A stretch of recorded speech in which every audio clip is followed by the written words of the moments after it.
नमस्कार, Hindustan news superfast में आपका स्वागत है। और महिलाओं के सम्मान और सुरक्षा के लिए अनेक संस्थान और सरकार द्वारा योजनाएं चलाई जाती हैं, जिससे महिला उत्पीड़न और अत्याचार की रोकथाम कर उन्हें न्याय दिलाई जा सके।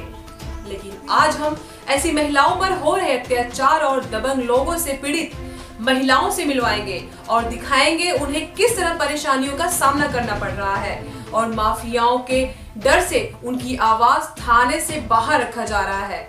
उन्हें कोई न्याय नहीं मिल पा रहा है। ऐसी महिलाओं ने आज अंतर्राष्ट्रीय महिला दिवस पर अपनी आवाज फिर से उठाकर न्याय की मांग की है। दबंग और माफिया लोगों के आगे गरीब जनता मजबूर हो जाती है, जिससे उन्हें न्याय नहीं मिल पाता है और साथ ही थानों में ऐसे अनेक मामले दबाकर उनके साथ अत्याचार किया जाता है। ऐसे में सरकार उनके लिए नाकाम साबित होती है, जिससे गरीब महिलाएं अत्याचार की शिकार हो रही हैं। जहां सरकार को ठोस कदम उठाना चाहिए और प्रशासन को ऐसे माफियाओं के नकेल कसने चाहिए और कठोर कार्यवाही करनी चाहिए, जिससे आम जनता और पीड़ित महिलाओं को न्याय मिल सके। आइए जानते हैं ऐसी महिलाओं की कहानी, उन्हीं की जुबानी। ये मामला पाली जिले के रायपुर उपखंड क्षेत्र में आने वाले ग्राम सेंदड़ा का है, जहां एक दबंग व्यक्ति द्वारा गरीब पीड़ित असहाय महिलाओं पर दबंगाई करके उनके साथ अत्याचार किया जाता है।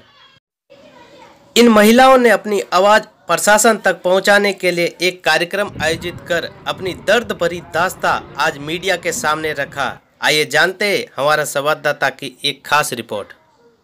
एक तरफ सरकार बोलती है महिलाओं के सम्मान के लिए बहुत सारे पुरस्कार और सम्मान समारोह रखा गया है, वहीं एक आज पाली जिले के सेंदड़ा ग्राम में महिलाओं के अत्याचार की कहानी सुन के आप किस प्रकार इन महिलाओं के साथ एक दबंग लोगों के द्वारा अत्याचार किया जा रहा है, ऐसी एक कहानी आपके सामने हमारी मीडिया टीम के द्वारा कवरेज के दौरान पता किया है।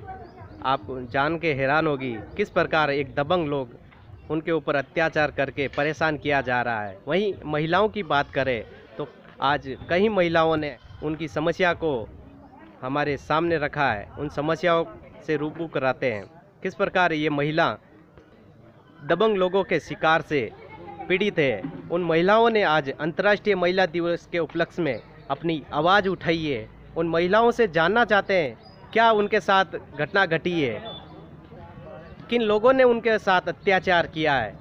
हम रूबरू होते हैं इन महिलाओं के साथ। अपना परिचय दीजिए। नमस्ते, मैं शीतल प्रजापत, पुत्री गंगाराम प्रजापत, निवासी सेंदड़ा और ग्राम पंचायत सेंदड़ा, तहसील रायपुर की निवासी हूँ और मैं एक सामाजिक कार्यकर्ता हूँ। और आज महिला दिवस से अंतर्राष्ट्रीय महिला दिवस के उपलक्ष्य में यहाँ पे सेंदड़ा में एक कार्यक्रम रखा गया पीड़ित महिलाओं के लिए, क्या मामला है पूरा बताइए। सर, सबसे पहले तो आज अंतर्राष्ट्रीय महिला दिवस पर सभी महिलाओं का स्वागत है और सभी महिलाओं का मेरी तरफ से उनको बहुत सारी शुभकामनाएं। और मैं ग्राम सेंदड़ा में ये महिलाएं बैठी है मेरे पास में, और ये काफ़ी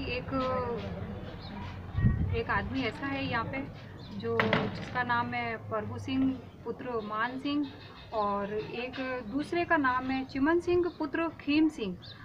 चिमन सिंह ये वाटर वर्क्स में नौकरी करते हैं और प्रभु सिंह जी ये पूर्व कैप्टन साहब है। और इनके एक भतीजे हैं जो पुलिस डिपार्टमेंट में ऑफिसर है और दूसरा एक रेवेन्यू डिपार्टमेंट में ऑफिसर है। तो उनकी वजह से, उनके पावर से ये काफ़ी महिलाओं को परेशान किया जाता है। जैसे कि काफ़ी ये मेरे पास में है, वो पानी भाई नाम है उनका, और वो भी विधवा है, उनके दोनों बेटे की वो भी विधवा है। 3 लेडीज है और तीनों ही विधवा है। इनका ये एक काम है, अगर किसी लेडीज़ को देख लेते हैं ये विधवा है या फिर ये गरीब हालत से है या फिर इसके आगे पीछे कोई बोलने वाला नहीं है, तो उनकी ज़मीनों पर कब्जा करना, उनके ऊपर अत्याचार करना, उनके ऊपर मारपीट करना, वो ऐसे काम करते हैं। और काफ़ी कुछ महिलाएं ऐसी है कि अपने न्याय के लिए जब वो आगे जाती है तो उनके साथ में न्याय नहीं होता है। जैसा कि आप खुद ही तो पीड़ित हैं इस मामले से। मैं पीड़ित हूँ। मैं जैसे कि ये मेरे पापा जी की जगह है, जिसके खसरा नंबर है 617, 618 और 621। उसके ऊपर दोनों के ऊपर तो इन लोगों ने कब्जा कर रखा है और तीसरे पे भी इसने कब्जा कर लिया है। जैसे कि 618 पर इसने निर्माण कार्य चालू किया, तो हम लोगों ने उस निर्माण कार्य को बंद करवाने का प्रयास किया। कोर्ट से हम जब स्टे लेके आए, स्टे जब हमको 1 फुट दीवार पे मिला था, पर फिर भी उसने स्टे मिलने के बाद भी उसने रातों रात वहाँ मकान बना लिया और 4 दीवारी करवा दी। और उसके बाद भी मैं अपनी समस्या को लेकर कलेक्टर है, एसपी है और पाली में, रायपुर में, हर जगह मैं अपनी समस्या लेके गई, पर मेरी कहीं कोई सुनवाई नहीं हुई। एक तो मेरी ये समस्या, जब सेंदड़ा ग्राम पंचायत की बात करते हैं तो सेंदड़ा ग्राम पंचायत में एक कोर्ट के फैसले के ऊपर पट्टा जारी कर दिया। वो मेरे सरपंच कौन थे? सरपंच उसमें पांचू सिंह जी चौहान थे और मेरी खातेदारी जगह है, रजिस्ट्री शुदा है, उसके ऊपर कोर्ट ने फैसला दिया हुआ है, उसके ऊपर उन्होंने पट्टा जारी कर दिया। उसके लिए मैं इतनी परेशान हुई, हर जगह जाती हूँ। 181 पे शायद मेरी आप कंप्लेन, मेरे मोबाइल नंबर से कंप्लेन खोलोगे तो इतनी कंप्लेनें निकलेगी, पर वो एक पट्टे वाली समस्या का कभी कोई समाधान नहीं होता है। और उसकी कोर्ट के लगा रखा, पटवारी ने उसके खसरे को ही चेंज कर दिया। और मेरे वो जो कोर्ट का जो फैसला लेके मैं फिरती हूँ तो उस कोर्ट के फैसले की कहीं कोई मान्य नहीं है। और उसके बाद में इतना परेशान किया जाता है जिसकी कोई हद नहीं है, कोई सीमा नहीं है। और हमारे ऊपर एक उसी जगह उन्होंने फिर पट्टा जारी किया। पट्टा जारी करने के बाद में उन्होंने किसी एक मेवाड़ा को लेके भेज दिया।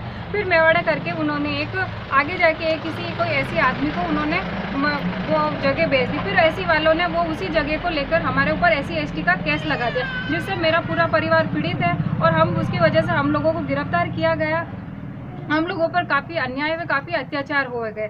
हम लोग जब भी थाने में जाते हैं तो हमारे ऊपर अभी जैसे कि स्टे लगाता है। जैसे मैं खसरा नंबर 618 की बात करती हूँ, कोर्ट ने स्टे दिया था 1 फुट दीवार पर। 1 फुट दीवार पर देने के बाद में मैं जब थाने की गाड़ी आई थी, उसके साथ में मैं और मेरी फैमिली साथ में आई थी।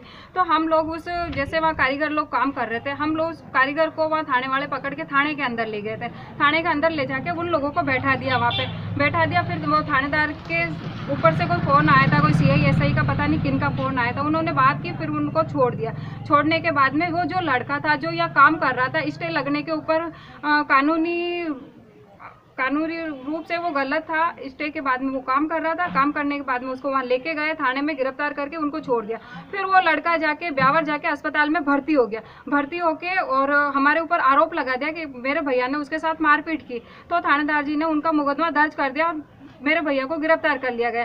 और जबकि गलत हमारे साथ में हुआ, वो स्टे के बाद में काम कर रहा था। मैंने भी मुकदमा दर्ज करवाया। आज उस बात को 1.5 साल हो गया। 1.5 साल में शायद वो मुकदमा आज दिन तक भी दर्ज नहीं हुआ। अभी मैं आपको परसों के दिन की बात बताती हूँ। खसरा नंबर 618 व 617 के जिन्होंने कब्जा कर रखा है, तो उन्होंने 621 पर भी कब्जा करने की कोशिश की। तो जैसे कि गाली गलौज की, मारपीट की और जान से मारने की धमकियां दी। जब हम लोग उसको जब बोला, हमने कहा प्रशासन का सहयोग लेने के लिए हम प्रशासन के पास गए और एक मुकदमे की कॉपी लेके वहाँ हमने दर्ज करवाई। चिमन सिंह पुत्र खीम सिंह और प्रभु सिंह पुत्र मान सिंह के खिलाफ मुकदमा दर्ज करवाया। वो मुकदमा अभी तक दर्ज नहीं हुआ। क्या हमें न्याय मिलेगा? अब मैं आपसे पूछना चाहती हूँ।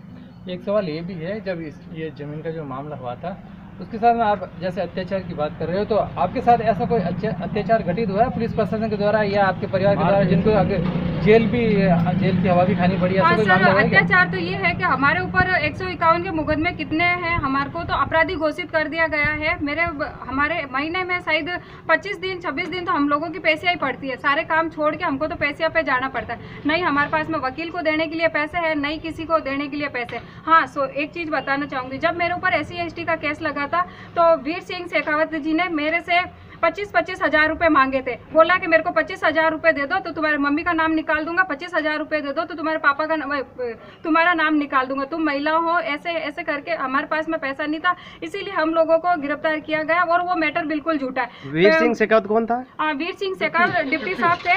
और उसमें ये कहना चाहूँगी, जब हमारे ऊपर SC/ST का केस लगा 15 दिन पहले उनकी बेटी ने मुकदमा दर्ज करवाया था। जैसे कि मेरे पापा के ऊपर जैसे बलात्कार जैसे उसने आरोप लगाए थे, वो साबित नहीं करवाया। फिर 15 दिन बाद में उसकी माँ ने मुकदमा दर्ज करवाया था, वो भी गलत तरीके से। वो उसको जैसे प्रशासन के मिली भक्ति से उस मुकदमा को दर्ज किया गया और हम लोगों को गिरफ्तार किया गया, जबकि हम लोगों का कोई अपराध नहीं था, हम लोगों ने कुछ भी नहीं किया। हम अपनी ज़मीन के लिए लड़ रहे हैं, शायद हमें न्याय मिले या ना मिले। मैं ये नहीं कहना चाहूँगी आज महिला दिवस के, अंतर्राष्ट्रीय महिला दिवस के बारे में कि हमें न्याय नहीं मिलेगा तो मैं आत्महत्या कर लूँगी, मेरा परिवार आत्महत्या कर लेगा। नहीं, हम लड़ेंगे, अंत तक लड़ते रहेंगे और एक दिन नारी शक्ति का मैं रूप दिखाऊंगी, वास्तविकता में नारी शक्ति क्या होती है। तो ऐसा भी मामला रहा है कि जेल में आपको सजा काटनी पड़ी है आपके परिवार को? जेल काटे हम पूरा परिवार। जेल में कितने दिन सजा काटी? जैसे कि इन लोगों ने हमको गिरफ्तार किया था, शनिवार के दिन इन्होंने हम लोगों को गिरफ्तार किया था और सोमवार को हम लोगों की जमानत हुई थी। अगर ये लोग हमें सोमवार को ही गिरफ्तार कर लेते तो हमारे को सोमवार को ही हमारी जमानत हो सकती थी, पर इन लोगों ने हम लोगों को नीचा दिखाने के लिए थानेदार और इनकी भंवर सिंह राठौड़, ये एक इन्होंने भी बहुत इसमें किया था। हम जैसे कि उस दिन का मैं एक मैटर बताती हूँ। जिस दिन राम के दिन था, इन्होंने 30 बार से हरिजन बुलाए, मेरे घर में अवैध रूप से प्रवेश किया और मेरे फादर के साथ में मारपीट की। मारपीट करने के बाद में इन्होंने इतने, ये लोग नीचे इतने, मैं कुछ आगे कुछ कहना नहीं चाहूँगी। मेरे पापा अस्पताल में भर्ती थे, मेरे तीनों भाइयों को उन्होंने थाने में बंद कर दिया। इसके बाद तो कहने के लिए कुछ करना पड़ेगा। मैं एक लड़की थी जो मैंने मेरे पापा को अस्पताल से मेडिकल करवाया, मेडिकल करवाने के बाद मैं इनको ब्यावर लेके गई, ब्यावर ले जाने के बाद में मैंने मेरे तीनों भाइयों को मैंने जेल से छुड़ाया। वो दिन वो रात मेरी कैसी होगी मैं आपको बता नहीं सकती कि मैं पुलिस प्रशासन की, मैं कभी बोलते हैं ना पुलिस प्रशासन की इज्जत करनी चाहिए, मैं कितनी इज्जत करती हूँ मैं कह नहीं सकती। फिर भी उसके बाद में मेरे को कोई पुलिस अधिकारी इतने अच्छे मिले कि मुझे इतना वो लगा, मैंने कहा सारे पुलिस प्रशासन ऐसे नहीं हो सकते। तो मैं उस दिन अपने मन को मार के मैं पुलिस थाने में रक्षाबंधन की थाली लेके, पूरे हमारे स्कूल के बच्चे थे उनको लेके मैं रक्षाबंधन बना के आई हूँ। मेरे को कहना चाहिए कि मैंने उस दिन मेरे ऊपर क्या बीती होगी उन लोगों के सामने। बात ये है कि वो घर में 3 लेडीज है और तीनों ही लेडीज विधवा है। आप उनकी कहानी सुनिए।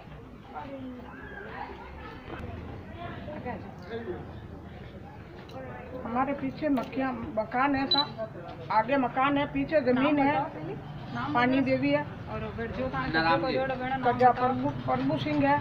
पीछे मेरा मकान का कब्जा, आगे तो हमारी जमीन है, पीछे वो कब्जा करने की कोशिश कर रहा है।